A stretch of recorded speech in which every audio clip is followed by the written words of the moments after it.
आदरणीय दर्शकबिन नमस्कार।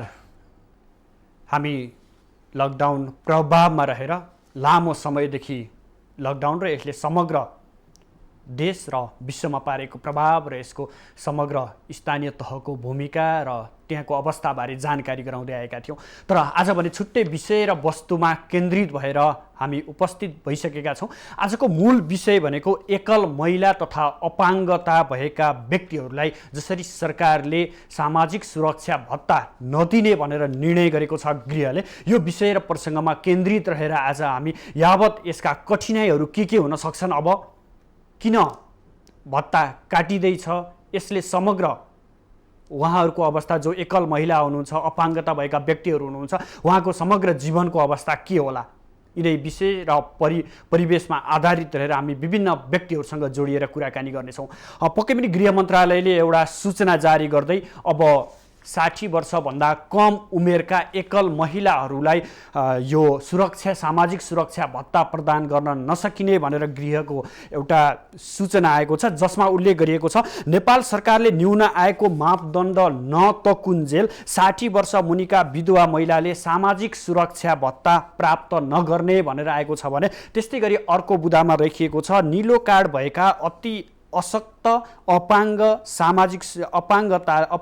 सामाजिक सुरक्षा भत्ता प्राप्त नगर्ने भनेर आएको छ भने, त्यस्तै अर्को बुदामा लेखिएको छ यस्ता लाभग्राहीको विवरण विभागले नै लागत कट्टा अभिलेख व्यवस्थापन गर्ने भएकोले स्थानीय तहले लागत कट्टा लगायतको कार्यहरू अहिले नगर्नु भनेर अर्को कुरा आएको छ भने, त्यस्तै गरेर अर्को पोइन्टमा लेखिएको छ 60 वर्षभन्दा कम उमेर भएका विधवा महिला तथा अति अशक्त अपाङ्गको नयाँ निवेदन पनि नलिने भनेर यसरी आइरहँदा यसले वास्तवमा एकल महिला र अपाङ्गता भएका व्यक्तिहरूलाई के अपेक्षा गर्छ अथवा उनीहरूको उपेक्षा गर्नको लागि यो नीति ल्याइएको अथवा यो सूचना गृहले जारी गरेको हो, यसले कस्तो कस्तो प्रभाव र असर पर्ने देखिन्छ त एकल महिलाहरू लगायत जो अपाङ्गता भएका व्यक्तिहरू हुनुहुन्छ उहाँहरूमा के प्रभाव पर्छ, यसले साँच्चै सरकार उदासीन देखिन खोजेको हो एकल महिला तथा अपाङ्ग व्यक्तिहरूमा, के सरकार यहाँबाट चुक्न खोजेको हो अथवा उहाँहरूलाई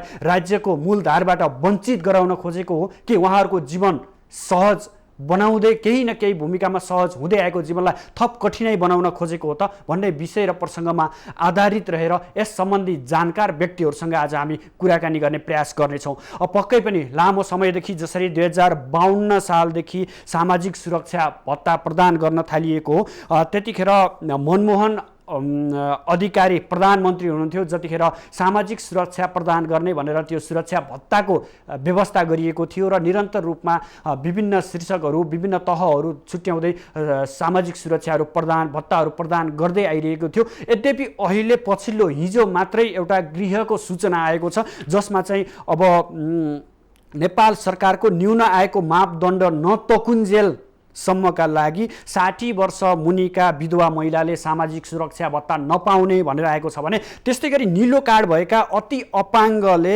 सामाजिक सुरक्षा भत्ता प्राप्त नगर्ने भनेर आएको छ। यसले के वास्तवमा सरकार उपेक्षित बनेकै हो अथवा उहाँहरूले सरकारप्रति उदासीनता देखाउनु भएकै हो भन्ने विषय र प्रसङ्गमा हामी जोडिन चाहन्छौँ र यही विषय र प्रसङ्गमा आधारित रहेर हामीले पूर्व अर्थ सचिव कृष्णहरि बास्कोटासँग पनि कुराकानी गरेका थियौँ। हामी तपाईँलाई यो कुराकानीको केही अंशहरू देखाउनेछौँ, त्यसपछि हामी सम्बन्धित निकायका व्यक्तिहरू अथवा जो लामो समयसम्म विधवाको अधिकारकर्मी एकल महिलाहरूको चाहिँ अधिकारका लागि लड्दै आउनुभयो, अपाङ्गका लागि अधिकारका लागि लड्दै आउनुभयो, उहाँहरूसँग कुराकानी गर्नेछौँ। हेरौँ यो पूर्व अर्थ सचिव कृष्णहरि बास्कोटाको यो भनाइ। नेपाल सरकारले सामाजिक सुरक्षा भत्ता सुरु गरेको धेरै लामो समय भयो। ज्येष्ठ नागरिकहरू चाहिँ जो 75 वर्षभन्दा बढी हुनुहुन्थ्यो उहाँहरूलाई 2051 सालमा 100 रुपियाँ बढायो भत्ता दिन प्रारम्भ गरिएको हो। अहिले चाहिँ 70 वर्षभन्दा माथिका सम्पूर्ण ज्येष्ठ नागरिकहरूले मासिक 3000 रुपियाँ भत्ता पाइरहनु भएको छ। वर्तमान सरकारले यो भत्ता म 5000 रुपियाँ मासिक पुर्याउँछु भनेको पनि अब वास्तवमा लामो समय भइसक्यो। मैले धेरै फोरममा बोल्दै आएको थिएँ, यो 5000 भत्ता सम्भव भए यही चालु आर्थिक वर्षकै वैशाख 1 गतेबाट दिनुपर्ने, नभए पनि यो कोभिड-19 को अहिले सबभन्दा ठुलो असर एक प्रकारले ज्येष्ठ नागरिकहरू, त्यसमा पनि जो डायबिटिज लगायतका अन्य रोगीहरू हुनुहुन्छ उहाँहरूलाई यसले आक्रमण चाहिँ तीव्र रूपमा गर्न सक्ने विश्वव्यापी अनुसन्धानले देखाएको छ। यसर्थ ज्येष्ठ नागरिकहरूलाई यो जुन 3000 रुपियाँ मासिक भत्ता पाइरहनु भएको छ, अहिले चाहिँ मुलुक लकडाउनमा छ, यस्तो अवस्थामा उहाँहरू बैंक जान नसक्ने विभिन्न परिस्थितिहरू छ। यसर्थ प्रत्येक पालिकाको वडाले ज्येष्ठ नागरिकहरू घर घरमा नै यो भत्ता ल्याइदिनुपर्छ। यति मात्रै होइन, त्यो भत्ता ल्याइदिँदाखेरि प्रत्येक पालिकाले ज्येष्ठ नागरिकको निमित्त एउटा सेनिटाइजर, एउटा चाहिँ फेस मास्क, उहाँहरूलाई चाहिँ पन्जा, उहाँहरूलाई चाहिने यस बेलाका केही पौष्टिक आहारहरू पनि पालिकाको तर्फबाट दिनुपर्ने जिकिर मैले लिँदै आएको छु। र अहिले नेपालको कानुनअनुसार 60 वर्षभन्दा माथिका सबै मानिसहरूलाई ज्येष्ठ नागरिक मानिन्छ। तर नेपाल सरकारले भत्ता भने केवल 70 वर्ष माथिकालाई मात्रै दिने गरेको छ। यसर्थ कोभिड-19 को जुन एउटा दुष्प्रभाव देखा परिरहेको छ, यस्तो बेलामा एकपटक भए पनि मोटामोटी यो 60 वर्षदेखि 59 वर्षसम्मका मान्छेलाई एकमुष्ट कति 4000 दिन सकिन्छ कि 5000 दिन सकिन्छ कि दिनुपर्ने कुरातर्फ नेपाल सरकार ध्यान आकर्षण गर्न चाहन्छु। अर्को महत्त्वपूर्ण कुरा भनेको अहिले कैयौँ ज्येष्ठ नागरिकहरू आफ्ना छोराछोरी भन्दा बाहिर वृद्धाश्रममा रहनु भएको छ। मोटामोटी नेपालभरि मेरो जानकारी अनुसार करिब 2000 बाआमाहरू यस्तो चाहिँ वृद्धाश्रममा रहनुहुन्छ। उहाँहरूलाई यस्तो पौष्टिक आहारको निमित्त रोगसँग लड्न सक्ने प्रतिरोधात्मक क्षमता विकास गर्नको निमित्त कम्तीमा महिनाको 5000 को दरले 3 महिनाको निमित्त एकमुष्ट 15000 रुपियाँ दिनुपर्ने कुरा यो राष्ट्रिय ज्येष्ठ नागरिक महासङ्घले पनि माग गर्दै आएको छ। म महासङ्घको एकजना सल्लाहकार भएको नाताले पनि यो विषयमा मैले आफ्ना आवाजहरू बुलन्द गर्दै आएको छु। अहिले संयुक्त राष्ट्रसङ्घ लगायत विभिन्न मुलुकले ज्येष्ठ नागरिकलाई विभिन्न सुविधाहरू दिइरहेका छन्। यो पछिल्लो समय अझ विधवा र अपाङ्गहरूलाई चाहिँ नदिने भन्ने मूलत अहिले हामीले चाहिँ जुन एउटा सामाजिक सुरक्षा भत्ता छ, त्यो चाहिँ हामीले 70 वर्षभन्दा बढी भएका सबैलाई दिने भनेका छौँ। त्यसमा पनि कर्णाली लगायतका क्षेत्रमा त 60 वर्ष नागेपछि नै यो भत्ता हामीले दिन्छौँ। केही लोपोन्मुख जाति जसमा नेपालको 1000 भन्दा कम जनसङ्ख्या छ, त्यस्ता जातिमा उमेर जुए भए पनि हामीले भत्ता दिने गरेका छौँ। र अर्को महत्त्वपूर्ण भनेको चाहिँ एक प्रकारले हामी महिला जो एकल हुनुहुन्छ, आफ्नो श्रीमानको स्वर्गारोहण भयो भने त्यस्ता महिलाको उमेर जे भए पनि पहिला जो 60 वर्षको उमेर थियो, पछि यसमा चाहिँ अदालतमा सर्वोच्चमा मुद्दा पर्यो र मुद्दा नेपाल सरकारले हार्यो र मुद्दा दिने मान्छेले जित्न भयो र नेपाल सरकारले सबैलाई भरतमोहन अधिकारी उपप्रधानमन्त्री तथा अर्थमन्त्री हुँदाको पालादेखि नै हामीले सबै जुनसुकै उमेरका एकल महिलालाई पनि यो भत्ता दिने प्रणाली लागू गरेका छौँ। यसमा पनि मासिक 3000 रुपियाँ नै भत्ता पाइन्छ। यसको अलावा अहिले हामीले चाहिँ कर्णाली प्रदेश लगायतका केही ठाउँ जहाँ विपन्नता छ, त्यस्तो ठाउँमा 2टा बच्चाहरूको उमेर जन्मेदेखि 5 वर्ष नपुगुन्जेलसम्म मासिक 200 रुपियाँ बालबच्चा भत्ता दिने पनि हामीले प्रक्रिया अगाडि बढाएका छौँ। अर्को महत्त्वपूर्ण भनेको चाहिँ जो मानिसको शारीरिक रूपमा अपाङ्ग छ, केही कुराको कमजोरी छ, त्यसलाई हामीले 4 प्रकारका चाहिँ रङ भएको परिचय पत्र जारी गरेका छौँ। त्यसमध्ये एक प्रकारले निकै नै अपाङ्गता भएको हिँडडुल नै गर्न नसक्नेलाई विशेष किसिमको भत्ता छ। त्योभन्दा अर्को रङ भएको भत्तालाई पनि हामीले महिनाको केही रकम दिने गरेका छौँ। र केही चाहिँ सामान्य मात्रै अपाङ्गता भएकाले पनि परिचय पत्र पाउनु भएको छ, उहाँहरूलाई अन्य सुविधाहरू लोकसेवा आयोगको परीक्षा लगायतमा केही सुविधाहरू दिएका छौँ। यसर्थ कोभिड-19ले यतिखेर खास गरी विकासमा पछाडि परेको विपन्न वर्ग, आर्थिक रूपमा अलिकति सम्पन्नता नभएको, अर्काको सहारामा बाँच्नुपर्ने वर्गलाई प्रत्येक मुलुकले प्रत्यक्ष रूपमा राहत दिइरहेका छन्। मैले जानकारी पाएअनुसार चाहिँ भारतमा ज्येष्ठ नागरिकलाई भारत सरकारले 1000 रुपियाँ नगद विशेष रकम दिएको छ। अमेरिकामा सबै नागरिकलाई 1200 अमेरिकी डलर दिने भनिएको छ। जापानमा प्रत्येक नागरिकलाई 1 लाख येन दिएको छ। अहिले कैयौँ अस्ट्रेलियामा पनि $750 अमेरिकी डलर दिएको मेरो जानकारीमा छ। अन्य सानातिना मुलुकहरूले पनि करिब $50 अमेरिकी डलर या 50 युरो बराबरको रकम अहिले चाहिँ आर्थिक रूपमा विपन्न वर्गलाई राहत स्वरूप नगद दिने व्यवस्था गरिएको छ। यस्तो कोभिड-19 को जुन एउटा दुष्प्रभाव प्रभावले सारा मान्छेहरू पीडित भएको, लकडाउनले गर्दा आफूले गरिरहेको दैनिक काम पनि गर्न नसकेको यस्तो अवस्थामा सरकारले जतिसक्दो बढीभन्दा बढी राहत दिनुपर्छ। यस्तो बेलामा कैयौँ मुलुकले मलाई जानकारी छ यस्तोमा सामाजिक सुरक्षा भत्ता अलिक लुज गरेका छन्। अर्थात् 10वटा कागज हेरेर मात्रै सामाजिक सुरक्षा भत्ता दिन पर्थ्यो नि, यस्तो बेलामा कागज नहेर भनिएको छ। कैयौँ मुलुकले चाहिँ सामाजिक सुरक्षा भत्ता एडभान्समै, यो चाहिँ अहिले भर्खर चाहिँ हाम्रो नेपालमा छ, जेठ महिना भयो, कसैले असार साउनको पनि लिन चाहे अहिले नै दिने भन्ने पनि प्रबन्ध गरेको छ। अर्को चिज चाहिँ एक प्रकारले जसो मास्टर कार्ड, भिसा कार्ड छ, त्यसमा नै यो ज्येष्ठ नागरिक भत्ता लगायतका अन्य एकल महिला भत्ता लगायतको जोडेर पनि लिन पाउने प्रबन्ध गरिएको छ। र प्रोभिजनल रूपमा कसैले चाहिँ म ज्येष्ठ नागरिक भएँ, म एकल नागरिक भएँ भन्यो भनेर दाबी गर्यो भने पछि भविष्यमा डकुमेन्टहरू भेरिफिकेसन गर्ने गरी अहिलेलाई चाहिँ प्रोभिजनल रूपमा चाहिँ तदर्थको रूपमा चाहिँ भत्ता त दिन चाहिँ आरम्भ गर्ने। जुन बेला कोभिड-19को असर न्यून हुन्छ त्यो बेलामा मात्रै कागजपत्र चेक गर्ने भनिएको छ। यसरी एक प्रकारले अहिले कता कता केही मुलुकले अहिले ढाँटेरै केही खाए पनि खाउन्, केही अस्तिलोमा परेका मान्छेलाई राहत होस् भनेर सरकारले आफ्नो नियमलाई खुकुलो बनाएर आँखा चिम्लेको अवस्था छ। यस्तो बेलामा हामीले भत्ता वितरणमा कुनै किसिमको विघ्न बाधा पुग्ने गरी अथवा चाहिँ दिइरहेको नेपाल सरकारको भत्तामा कुनै किसिमले कर्मचारीले चाहिँ नि यो दिन मिल्दैन कि भनेर दुविधा सृजना हुने चिज, अथवा पाइरहेको भत्तामा कुनै सरकारका कुनै परिपत्रहरू, कुनै नीति निर्देशनले कतै मैले पाइरहेको भत्ता पाउँदिनँ कि भनेर एकातिर कोभिड-19को मानसिकता दिमागभित्र चढिरहेको छ, अर्कोतर्फ पाइरहेको भत्ता या पाउन लागेको भत्तामा कुनै विघ्न बाधा पर्ने गरी सरकारबाट कुनै पनि काम कारबाही गर्नु हुँदैन। सरकारको कुनै निकायबाट नजानेर भुलवश अथवा यस्तो बेलामा नगर्न पर्ने परिपत्र केही गरिएको छ भने पनि त्यस्ता परिपत्रहरू फिर्ता लिनुपर्ने कुरातर्फ म ध्यान आकर्षित गर्न चाहन्छु।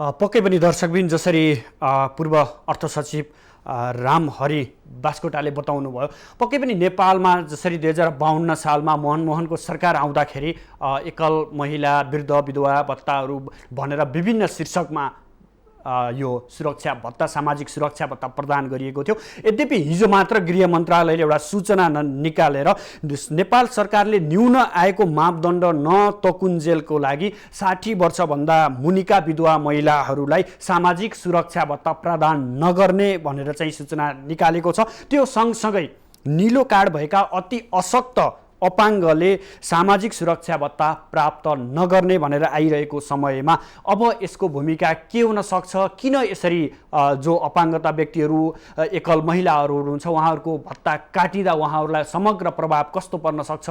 लामो समयदेखि यसमा लड्दै आउनुभएको एउटा अधिकार क्षेत्रमा चाहिँ विधवा, एकल महिला तथा अपाङ्गताको विरुद्धमा विवादमा चाहिँ उहाँहरूको अधिकारका लागि लड्दै आउनुभएकी लिली थापा हुनुहुन्छ, जहाँ संस्थापक अध्यक्ष, एकल महिला तथा मानव अधिकारको संस्थापक अध्यक्ष पनि हुनुहुन्छ। उहाँहरू निकै लामो सङ्घर्ष र निकै लामो मेहनतका साथ आफ्नो अधिकारको लागि अथवा चाहिँ समग्र एकल महिलाहरूको अधिकारको लागि, अपाङ्गताको अधिकारको लागि लड्दै आउनुभयो। तर यति गर्दा गर्दै पनि सरकारको यो निर्णयलाई उहाँहरूले कसरी लिनुहुन्छ र आगामी दिनहरूमा उहाँको कार्यदिशा कस्तो हुन्छ भन्ने विषय र प्रसङ्गमा आधारित रहेर हामीसँग प्रत्यक्ष सम्पर्कमा लिली थापा यतिखेर जोडिनु भएको छ। स्वागत छ लिलीज्यू माउन्टेन टेलिभिजनमा। धन्यवाद। जसरी तपाईहरू लामो समयदेखि एकल महिला, अपाङ्गताको विषयमा अधिकारका आवाजहरू उठाउँदै आउनुभयो, उहाँहरूलाई सामाजिक सेवा सुरक्षा भत्ताको लागि चाहिँ अझै बढाउनुपर्छ भन्दै आवाज उठाउँदै बुलन्द पार्दै आउनुभयो, विभिन्न आन्दोलनका कार्यक्रमदेखि लिएर विभिन्न कार्यक्रमहरू अगाडि गरेर आवाजहरू बढाइरहँदा सरकारको यो हिजोको निर्णयलाई तपाईँले कसरी हेरिरहनु भएको छ? यसमा यो अब एकदमै दुर्भाग्यपूर्ण निर्णय हो र यो एकदमै इम्याच्योर निर्णय पनि हो।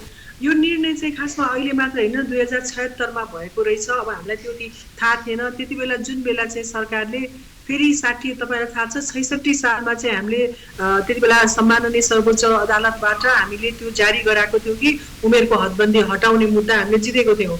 अघि तपाईँले भन्नुभयो जस्तो गरेर त्यहाँदेखिको अहिलेसम्म सबै उमेरका तर तोकेको छ असहाय एकल महिलाले चाहिँ त्यो भत्ता पाउने भनेर पाइरहेको अवस्था थियो र त्यसमा चाहिँ असहाय एक महिला श्रीमानको मृत्यु भएकोले मात्रै पाउने भनेर लेखेको थियो र पाइ पनि रहनु भएको थियो।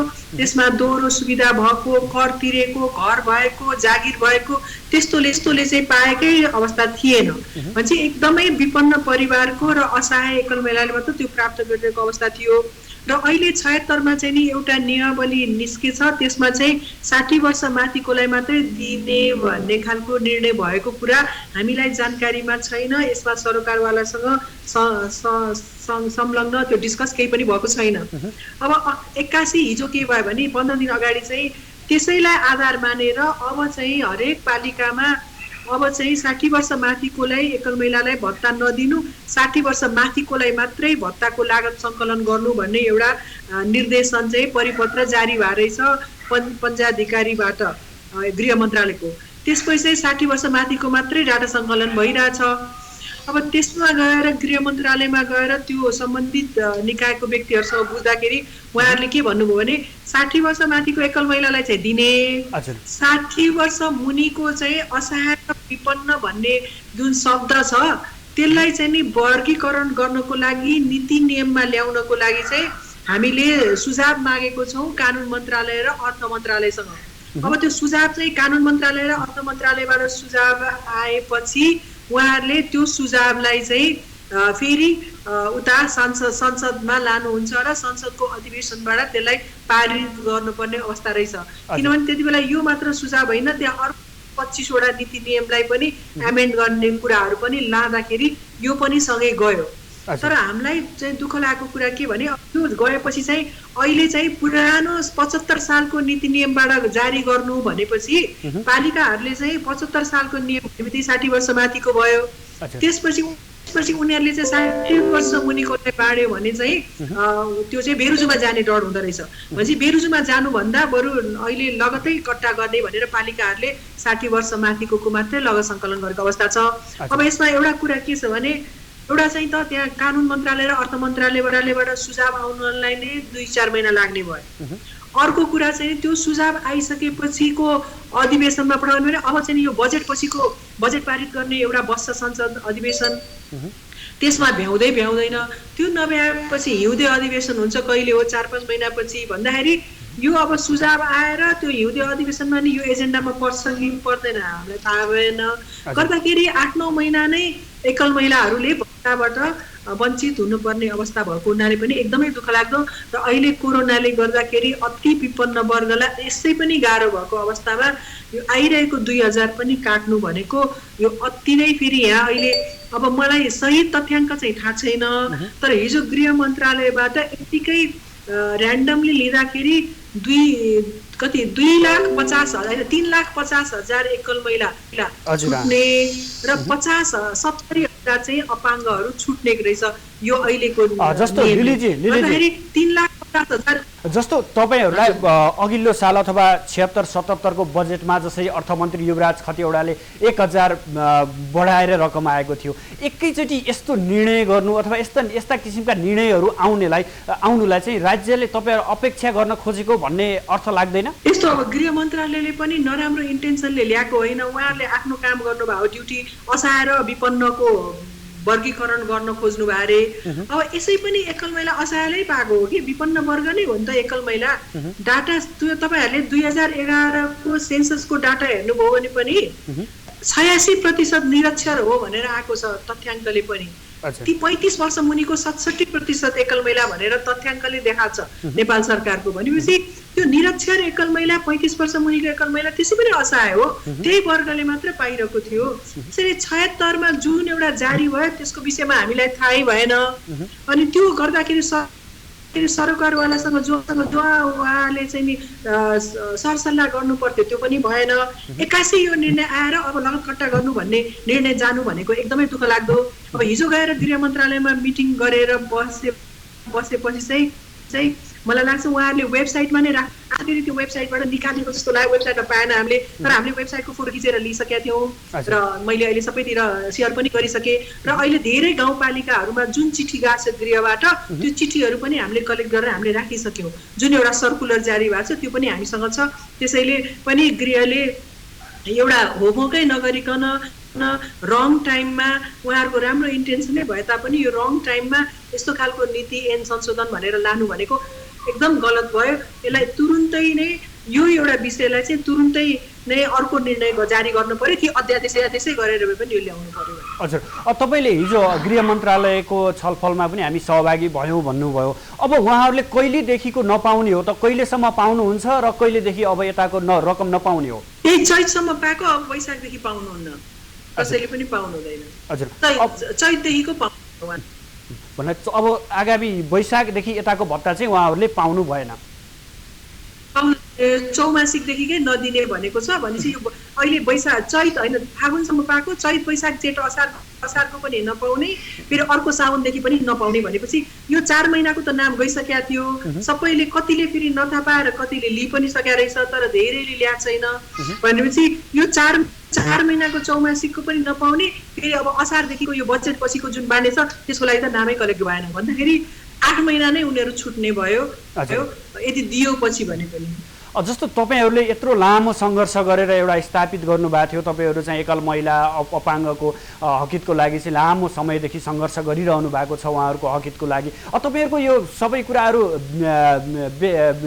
बेकार खर्च मात्रै अथवा समयको खर्च मात्रै भए जस्तो भएन त? अब यो एकदमै नि हामी त सरकारलाई सहयोगै गरिरहेको थियौँ। तपाईँलाई थाहा छ हामी एकल महिलाहरूले अहिले विपन्न वर्ग श्रमिक वर्गहरूलाई खाना खानिदिरहेको थियो। 2 महिनादेखि लकडाउनदेखि अहिले दिनमा 2000 जनालाई खाना खुवाइरहेछौँ।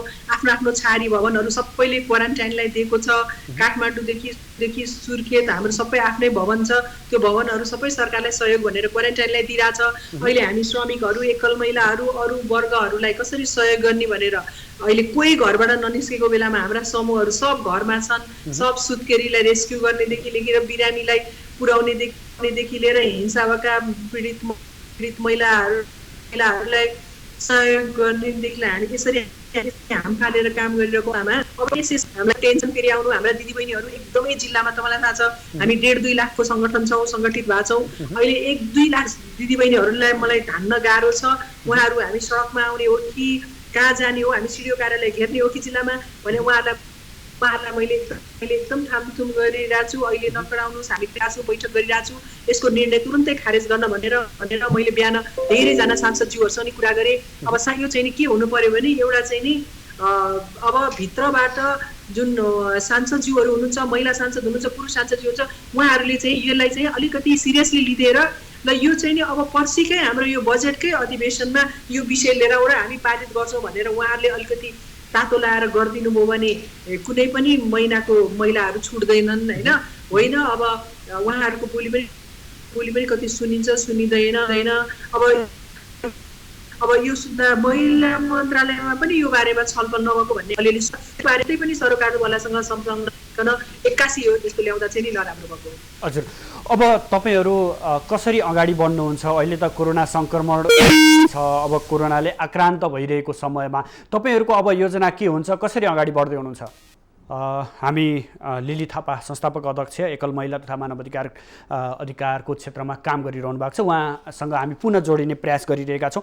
अब तपाईँहरूको आगामी रणनीति के हुन्छ? तपाईँहरू अब कसरी अगाडि बढ्नुहुन्छ? जसरी तपाईँहरूले आजसम्म यत्रो सङ्घर्ष गर्दै आउनुभयो, एकैचोटि यस्तो निर्णय गरिरहँदा अबका तपाईँहरूका कार्यक्रमहरू के हुन सक्छन्?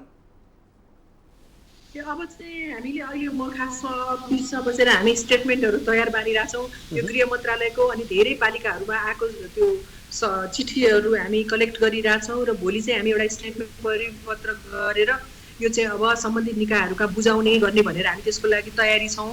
र अर्को दोस्रो चाहिँ नि हामीले त्यो मात्र होइन, अब आफ्नो आफ्नो तर्फबाट हाम्रो जिल्लाका दिदीबहिनीहरू सबैजना क्याम्पेनहरू गरिरहनु भएको छ, आफ्नो तर्फबाट प्रेसर गरिरहनु भएको छ भने अब हामी चाहिँ नि भोलि चाहिँ हाम्रो अब कानुनी साथीहरूसँग पनि सल्लाहकारहरूसँग पनि हामी बस्दैछौँ र यसको लागि अब रिट हाल्न पर्यो भने पनि यो यसको लागि अब हामी त्यसको के तयारी गर्ने भन्ने अहिले चाहिँ हामी स्टेटमेन्ट गर्छौँ र रिट हाल्नु पर्यो हामी सर्वोच्चमा पनि गएर रिट पनि हाल्छौँ र सम्बन्धित निकायहरूलाई भेट्ने काम पनि भोलिको लागि मैले धेरैजना मन्त्रीज्यूहरूसँग समय पनि लिन खोजिरहेको छु। प्रधानमन्त्रीज्यूहरूसँग उहाँहरूसँग पनि गएर महिला मन्त्रीज्यूसँग बसेर यसको बारेमा छलफल पनि गर्नुपर्छ, किनभने यो 1 लाख 10 जना 20 जना 10-20 हजारको कुरा होइन, यो 6-7 लाख एकल महिलाको कुरा हो। 6-7 लाख एकल महिलाले पालेका बच्चाहरू, उनीहरूले आश्रित बच्चाहरू अर्को 4-5 जना भन्दाखेरि 20-25 लाख परिवारलाई यसले असर पर्छ व्यक्तिलाई। त्यसैले यो त्यो एकदमै 10-20 हजारको मात्रै कुरै होइन भनेपछि यो 15-20 लाखलाई असर पर्ने हुनाले र अहिलेको यस्तो चुनौतीपूर्ण अवस्थामा यस्तो खालको निर्णय हाम्रै छिमेकी इन्डिया मात्रै हेर्नुभयो भने इन्डियाको साथीहरूले मलाई आज मात्र पठाउनु भएको छ विधवा महिलाको तिमीहरूका के गरेछ कोभिडमा भनेर खोजेको छु आज मात्र पठाउनु भएको छ उहाँहरूले। दर्शकवृन्द, हामी लिली थापा संस्थापक अध्यक्ष एकल महिला तथा मानव अधिकारसँग सम्बन्धित रहेर आवाज उठाउने पूर्व अध्यक्ष पनि हो, संस्थापक अध्यक्ष पनि हो, उहाँसँग जोडिएर विशेष गरेर महिला जुन एकल महिला तथा अपाङ्ग व्यक्तिहरूको जुन मासिक सामाजिक भत्ता थियो त्यो भत्ता चाहिँ जसरी काट्ने भनेर आइसकेपछि अबको भूमिका के हुन सक्छ, तपाईँहरू कसरी अगाडि बढ्ने, के तपाईँहरूलाई राज्यले अपेक्षित गर्न खोजेकै हो त, अथवा अबका रणनीतिहरू के हुन्छन्, यसमा के गर्न सकिन्छ भन्ने विषय र प्रसङ्गमा आधारित रहेर उहाँका कुराहरू हामीले सुनेका थियौँ। पक्कै पनि जसरी एकल महिला जो 60 वर्ष मुनिका विधवा महिलाहरू हुनुहुन्छ उहाँहरूलाई चाहिँ सामाजिक सुरक्षा भत्ता नदिने अथवा चाहिँ यसबाट कटौती गर्ने भनेको छ। त्यो सँगसँगै नीलो कार्ड भएका अति अपाङ्गले पनि सामाजिक सुरक्षा भत्ता प्राप्त नगर्ने, त्यस्तै लाभग्राहीको विवरण विभागले नै लागत कट्टा अभिलेख गर्ने भएकोले स्थानीय तहहरूले अहिले पछिल्लो समय चाहिँ अपडेट नगर्ने भनेर आइरहेको समयमा के साँच्चै सरकारको यो निर्णय स्वागतयोग्य छ, अथवा चाहिँ यसले सरकारले के गर्न खोजिरहेको छ र वास्तविक जो अपाङ्गहरू हुनुहुन्छ, जो विधवा महिलाहरू हुनुहुन्छ, जो एकल महिलाहरू हुनुहुन्छ, उहाँहरूको अवस्था के हुन्छ त, साँच्चै यसले प्रभाव कतिको पार्न सक्छ उहाँहरूको जीवनमा, उहाँहरूको परिवार समाज र उहाँहरूको स्वयं जीवनमा पनि यसले महत्त्वपूर्ण प्रभाव पार्ने देखिन्छ। यिनै विषयमा केन्द्रित भएर हामी आजको प्रसङ्गमा यस क्षेत्रका विद्वत व्यक्तिहरूसँग कुराकानी गर्ने प्रयास गरिरहेका छौँ। यतिखेर हामी निर्मला धिताललाई जोड्न चाहन्छौँ, जहाँ उहाँ चाहिँ अपाङ्ग अधिकार कर्मी पनि हुनुहुन्छ। निर्मलाजी यतिखेर हाम्रो प्रत्यक्ष सम्पर्कमा आइसक्नु भएको छ। निर्मलाजी, स्वागत छ यहाँलाई माउन्टेन टेलिभिजनमा। जसरी सरकारले यो पछिल्लो एउटा निर्णय आएको छ, गृह मन्त्रालयले जारी गरेको छ, न्यून आय मापदण्ड नतोकुन्जेल भनेको छ, 60 वर्ष मुनिका विधवा महिलाले सामाजिक सुरक्षा भत्ता नपाउने भनेको छ भने त्यो सँगसँगै नीलो कार्ड भएका अति अपाङ्गले पनि सामाजिक सुरक्षा भत्ता प्राप्त नगर्ने भनेर आएको छ। यो निर्णयलाई तपाईँले कसरी हेर्नुहुन्छ? यो यहाँको प्रश्नको लागि धन्यवाद। यो निर्णय भनेको सरासर हाम्रो अपाङ्गता वर्ग समुदायको लागि चाहिँ यो गलत निर्णय हो। यसले कुनै पनि अपाङ्गता भएका व्यक्तिलाई खुसी भन्दा पनि यसले निराशाजनक बनाएको छ। किनभने एक त अहिले कोरोनाको महामारी छ, रोजगार गुमेको अवस्था छ, उनीहरू घरमा बस्नुपर्ने अवस्था छ, जो व्हिल चेयरमा हिँड्छन्, जो सेतो छडी टेकेर हिँड्छन्, जो ओछ्यानमै सुतेर उनीहरूको आफ्नो जीवनचर्याहरू चलाइरहेका हुन्छन्, त्यस्तो व्यक्तिहरूको लागि चाहिँ दिइरहेको जुन अति अशक्त अपाङ्गता भएका व्यक्तिहरूलाई निलो कार्ड दिन्छ, त्यस्तो तिनीहरूको लागि 1600 भत्ता दिइन्थ्यो नेपाल सरकारबाट। त्यो चाहिँ काटिनु भनेको चाहिँ हाम्रो लागि एकदमै धेरै के भन्छ घोर आपत्तिजनक छ। यो सरासर गलत छ। यो सरकारले गरेको निर्णयमा हामी अपाङ्गता जगत, अपाङ्गता अधिकार कर्मी सबै असन्तुष्टि छौँ। हजुर, जस्तै तपाईँ अधिकार कर्मी लामो समयदेखि उहाँहरूको हकितको लागि, समग्र अपाङ्गताको लागि परेर लड्दै आउनु भएको छ, राज्यसँग अधिकार माग्दै आउनु भएको छ। यसरी एकाएक यस्ता किसिमका निर्णयहरू आउनुलाई तपाईँले राज्यको भूमिकाप्रति कसरी हेर्नुहुन्छ? वास्तवमा यो कुरा राज्यले हेर्नुपर्ने कुरा हो होइन। जुन सामाजिक सुरक्षा ऐन 2075 जारी गरेको बेलामा त्यति बेला तत्कालीन श्रम तथा रोजगार मन्त्री गोकर्ण विष्ट, महिला बालबालिका समाज कल्याण मन्त्री अम्माया थापाको यो अगुवाईमा सामाजिक सुरक्षा ऐन 2075 संशोधन भएको थियो। त्यति बेला त्रुटिपूर्ण भुलवश असावधानी अपनाएर यो अति अशक्त अपाङ्गता भएका व्यक्तिहरूलाई भत्ता नदिने भनेर त्यो कटौती गरेको छ त्यो ऐनमा। त्यो भनेको चाहिँ त्यति बेला पनि हामीले ठुलो आवाज उठाएका थियौँ र तत्कालीन मन्त्री परिषदबाट निर्णय गरेर यो भत्ता कटौती गर्न हुँदैन भनेर सम्पूर्ण स्थानीय तहसम्म परिपत्र जारी भएको थियो। र यस्तो खालको जुन त्रुटिपूर्ण कुरा, यस्तो मस्यौदाहरू जाँदाखेरि पनि त्यति बेलाका तत्कालीन माननीय ज्यूहरूले पनि यो मस्यौदालाई नपढिकन सरसर्ती नहेरिकन त्यत्तिकै ताली बजाउनु, यो पनि एउटा नियतवश अथवा उहाँहरूको कमजोरीको रूपमा पनि हेर्न सक्छौँ।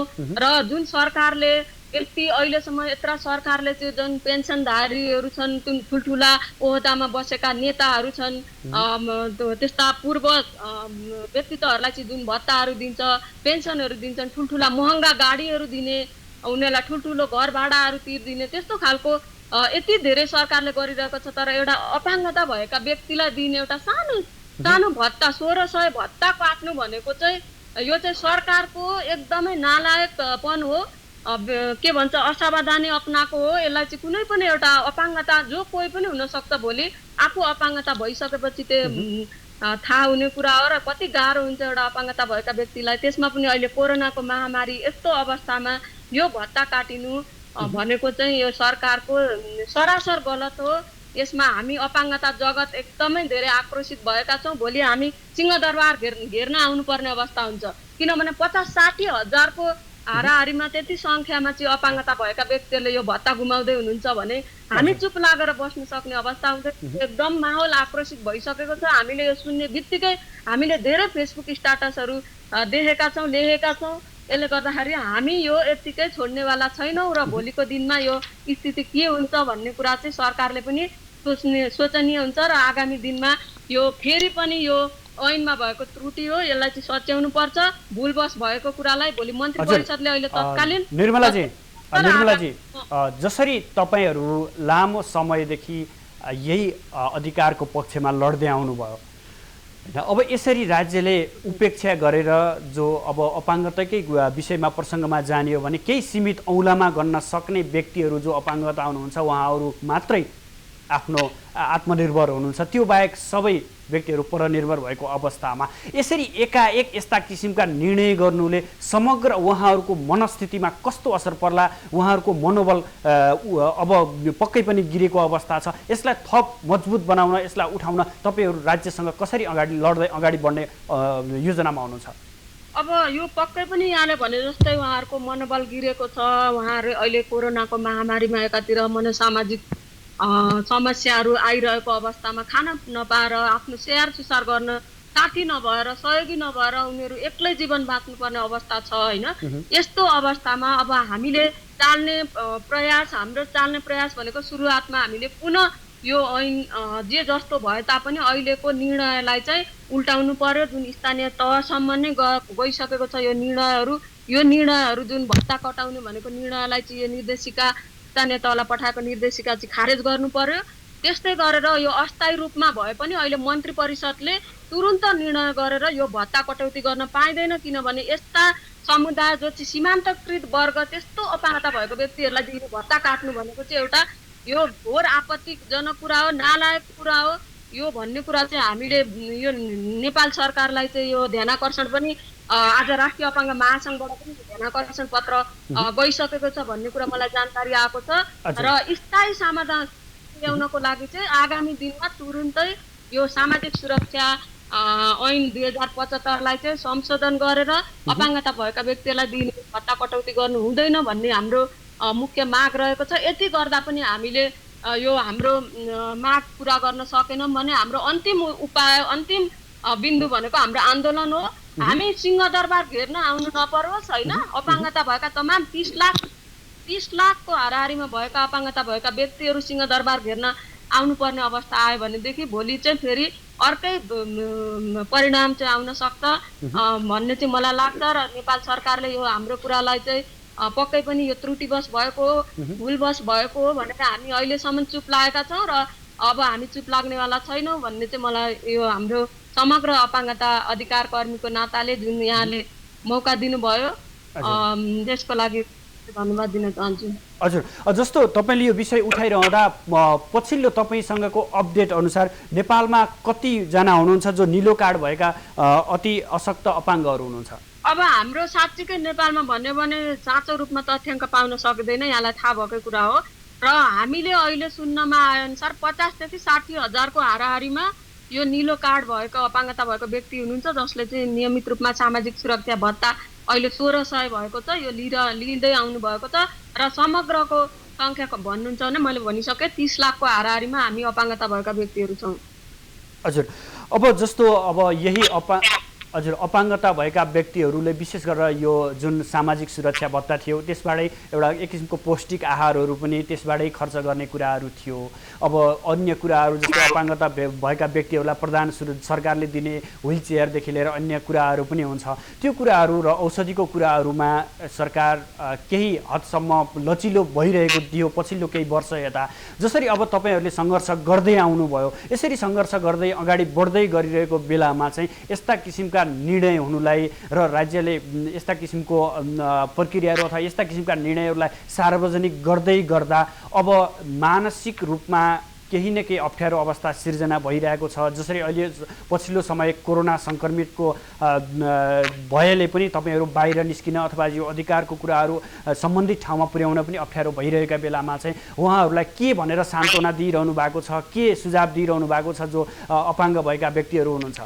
यस्तो खालको निर्णय सुनिरहँदाखेरि मलाई पनि एउटा अधिकार कर्मी भएको नाताले धेरै फोनहरू आयो, धेरै मेसेन्जरमा यस्ता यो सूचना यो आएको थियो होइन।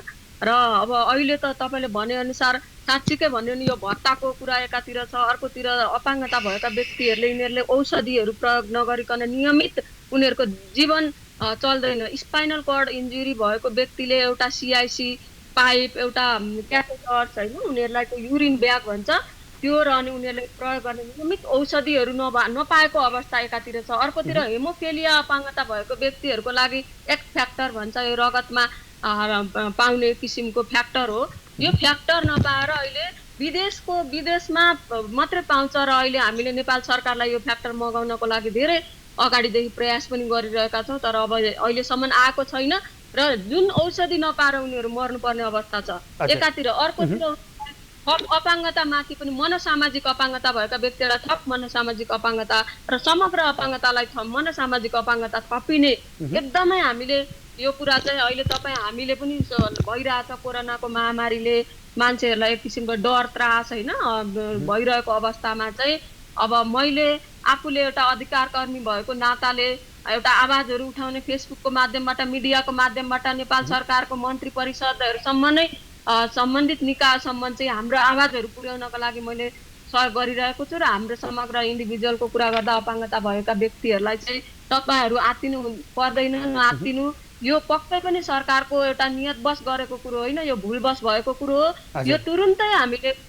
यो खारेज हुन दिँदैनौँ। यो जुन स्थानीय तहसम्म पठाएको निर्देशिकाहरू जुन खारेज गर्नलाई हामी परिपत्र गर्न लगाउँछौँ र यसमा चाहिँ तपाईँहरू ढुक्क हुनुहोस्। जुन दिइरहेको अधिकारका कुरा कटौती हुनु भनेको एउटा मानव अधिकारको उल्लङ्घन गर्नु, एउटा मानव अधिकारको पक्षपाती भन्दा पनि त्यसको विरोधमा लाग्ने हो। नेपाल सरकारले त्यस्तो गर्न मिल्दैन, कुनै पनि सरकारले गर्न मिल्दैन र विकासको एउटा अवधारणा अनुरूप पनि पाइरहेको सेवा सुविधा कटौती गर्न भन्दा पनि उनीहरूलाई थप्नुपर्ने कुरा चाहिँ अझ जोडदार रूपमा हामीले उठाइरहेका छौँ भनेर हामीले सान्त्वना दिइरहेका छौँ। र यदि यो दिन सकेनौँ, यदि नेपाल सरकारले यो साँच्चीकै कटौती गर्यो भने मैले अघि नै भनिसकेँ, हाम्रा अब हरेक चरणगत रूपमा हाम्रा आन्दोलनहरू हुन्छन्। पहिला मौन आन्दोलन, हाम्रो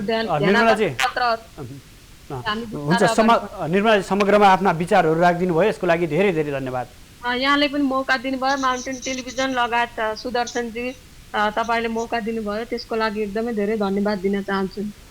दर्शकबिन हामीसँग हुनुहुन्थ्यो अपाङ्गता अधिकार कर्मी निर्मला तिताल हुनुहुन्थ्यो। उहाँले समग्रमा जसरी यो विज्ञप्ति आइसके, एउटा सूचना जारी भइसकेको छ, परिपत्र गृह मन्त्रालयले स्थानीय तहलाई परिपत्र गरिसकेको अवस्था छ, जहाँ चाहिँ 60 वर्ष मुनिका विधवा महिलालाई सामाजिक सुरक्षा भत्ता प्रदान नगर्ने र साथसाथै निलो कार्ड भएका अति अशक्त अपाङ्गले सामाजिक सुरक्षा भत्ता नपाउने भन्ने विषयमा जसरी गृहले परिपत्र गरेको अवस्थामा चाहिँ अब उहाँहरू अधिकार कर्मीहरू कसरी अगाडि बढ्ने, यसले साँच्चै कस्तो प्रभाव पार्छ भन्ने विषय र प्रसङ्गमा आधारित रहेर आफ्ना भनाइहरू राख्नुभयो। अब हामीसँग हुनुहुन्छ नेपाली काङ्ग्रेसकी नेत्री उमा रेग्मीज्यूसँग पनि हामी यही विषय र प्रसङ्गलाई उठान गर्नेछौँ भने उहाँहरू सांसदमा उहाँहरूको भूमिका के रहन्छ यो विषयलाई लिएर, अब कसरी आवाजहरू अगाडि बढाउनु छ भन्ने विषय र प्रसङ्गमा केन्द्रित हुनेछौँ। यतिखेर प्रत्यक्ष टेलिफोन सम्पर्कमा नेपाली काङ्ग्रेसकी नेत्री उमा रेग्मी हामीसँग हुनुहुन्छ। उमाज्यू स्वागत छ यहाँलाई माउन्टेन टेलिभिजनमा। जसरी यो एउटा गृहले परिपत्र गरेको छ स्थानीय तहलाई, त्यो परिपत्र अनुसार न्यून आयको मापदण्ड नतकुन्जेल 60 वर्ष मुनिका विधवा महिलाले सामाजिक सुरक्षा भत्ता प्राप्त नगर्ने, साथसाथै निलो कार्ड भएका अति अपाङ्गले सामाजिक सुरक्षा भत्ता प्राप्त नगर्ने भनेको छ। यो विषयलाई तपाईँले कसरी हेर्नुहुन्छ? यो अत्यन्त दुःखलाग्दो कुरा हो, किनभने त्यो अपाङ्गता भएका व्यक्तिले कसरी चाहिँ बाँच्नु, यो चाहिँ अपराधै हो एक किसिमको। सरकारको अत्यन्त अदूरदर्शिता, निर्दयता, अमानवीय कदम हो यो। हजुर। र विधवा एकल महिला पनि एकल भयो चाहिँ 60 वर्ष मात्रै कटेर दिनगन्ती गरेर 60 वर्ष कटेर एकल त हुँदैनन्। जति बेला एकल हुन्छन् त्यति बेला उनीहरूलाई चाहिँ सरकारको सहयोग चाहिन्छ। त्यसो भएको हुँदा यो दुईटै निर्णय चाहिँ अत्यन्तै अमानवीय अदूरदर्शी निर्णय हो सरकारको। यो निर्णय फिर्ता गर्नुपर्छ, सच्याउनुपर्छ। यस्तो अन्याय अत्याचार गर्न पाइन्न। प्रधानमन्त्रीको कोषमा चाहिँ 11-12% चाहिँ बजेट राख्ने, अनि त्यसपछि कार्यकर्तालाई बाँड्ने, अनि अपाङ्ग भएका व्यक्ति र के अरे एकल भएका के अरे निसारा महिलालाई चाहिँ अपहेलित गर्ने यो कस्तो क्रान्तिकारी प्रगतिशील सरकार हो? यो त ठुलो प्रश्न आउँछ। उमाजी सरकारले उठाउँछु। हजुर उमाजी, सरकारले त वृद्ध भत्ता बढाउने, यस्ता अपाङ्ग भत्ताहरू, अशक्त भत्ताहरू बढाउने भनेर चाहिँ एक किसिमको व्हिप नै जारी गरेको थियो चुनावका बेला। अहिले आएर एकाएक यसरी भत्ता कटौती गर्नुलाई चाहिँ सरकारको त्यसप्रतिको धारणालाई तपाईँले कसरी हेर्नुहुन्छ? तपाईँ त एउटा आवाज उठाउने ठाउँमा पनि हुनुहुन्छ, तपाईँले यसलाई अब कसरी अगाडि बढाउँदै हुनुहुन्छ? जनताले यही कुरा, हामी नागरिकहरूले यही कुरा नबुझेको, यो सरकार सबै झुटको खेती गर्छ। सबै चुनावका बेला जित्नका निमित्त मात्रै झुटको खेती गरेर हिँड्छ।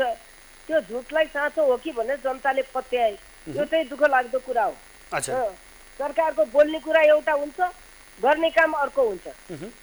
के अरे चाहिँ राहत वितरणदेखि लिएर के अरे रोजगारीका कुराहरू केवल आफ्नो कार्यकर्ता पोस्ने काम बाहेक आम नागरिकले चाहिँ त्यो सुविधा पाउन सक्दैन। त्यसो भएको हुँदा यो सरकारलाई चाहिँ नि कति पनि संवेदनै छैन। अपाङ्गता के अरे चाहिँ नि एकल महिलाका प्रति कुनै संवेदना छैन। अहिले पनि यस्तो कोरोनाको दिगदिगीको समय छ। तपाईँले देख्नु भएको छ नेपालगञ्जमा के अरे चाहिँ नि क्वारेन्टाइनको कुन हालत छ। त्यहाँ भिडभाड, एउटा कोठामा 25 जना राखिएको छ। टेस्ट गरिएकै छैन, मान्छे चाहिँ मर्ने अवस्था आएको छ। सरकार एकदम आनन्दले कहीँ कतै केही नभए जस्तो नीति र कार्यक्रम प्रस्तुत गरे। उमाजी यो विषय र प्रसङ्गमा हामी फेरि पछि कुरा गरौँला। अहिले विशेष केन्द्र अहिलेको कुरा भनेको बहुमतले पास गर्ने प्रवृत्ति मात्रै सरकारको छ।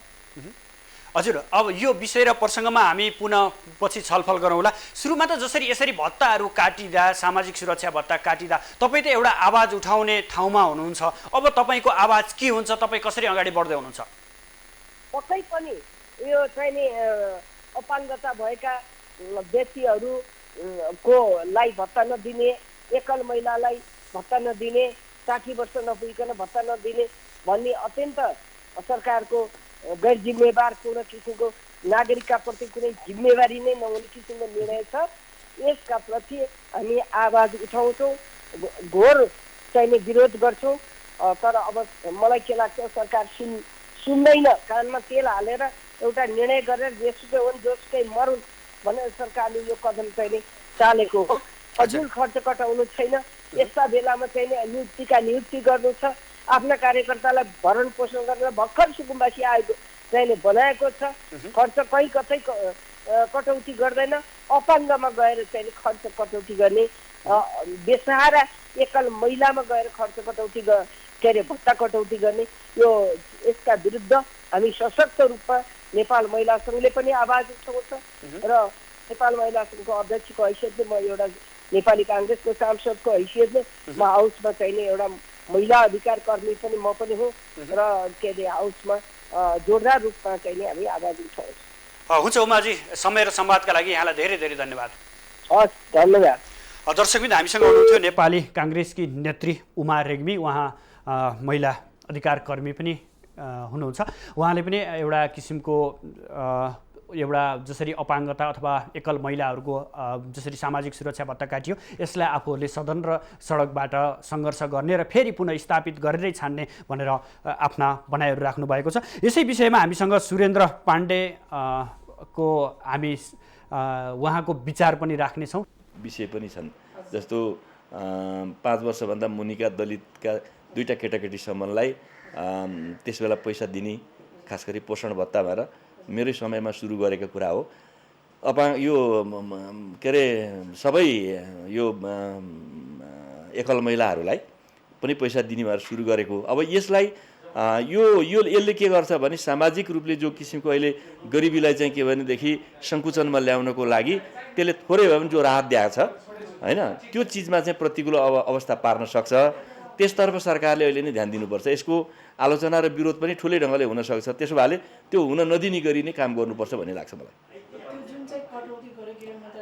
अनि गृह मन्त्रालयले होइन कटौती गर्ने त अर्थले हो नि, बजेटबाट आउनु पर्यो होइन। बजेटमा यो कुरा नहोस् भन्ने म चाहन्छु होइन। सकभर यो यसले के गर्छ भन्दा यसले चाहिँ अब यो करिब हाम्रो चाहिँ 22 लाख मान्छे वृद्ध भत्ता लिने मान्छे छन्, 9 लाख मान्छे चाहिँ विभिन्न किसिमको चाहिँ सेवा सुविधा, यो अघि भने जस्तो एकल महिला अरू विभिन्न जोडेर अर्को 9 लाख मान्छे छ, अल्पसङ्ख्यक सबै जोडेर। त्यो सङ्ख्या पनि निकै ठुलो चाहिँ सङ्ख्या भएको हुनाले त्यहाँबाट आउन सक्ने आलोचनालाई ख्याल गरेर पनि यसतर्फ अरू क्षेत्रमा कटौती गरेर भए पनि पैसालाई कन्टिन्यू गर्न सक्ने हदसम्म गर्नु पर्यो होइन। अब त्यसो गर्न सकेन भनेदेखि फेरि सामाजिक विरोधको चाहिँ एउटा सामना गर्नुपर्ने स्थिति आउन सक्छ। त्यसतर्फ चाहिँ बजेटमा ध्यान दिनुपर्छ।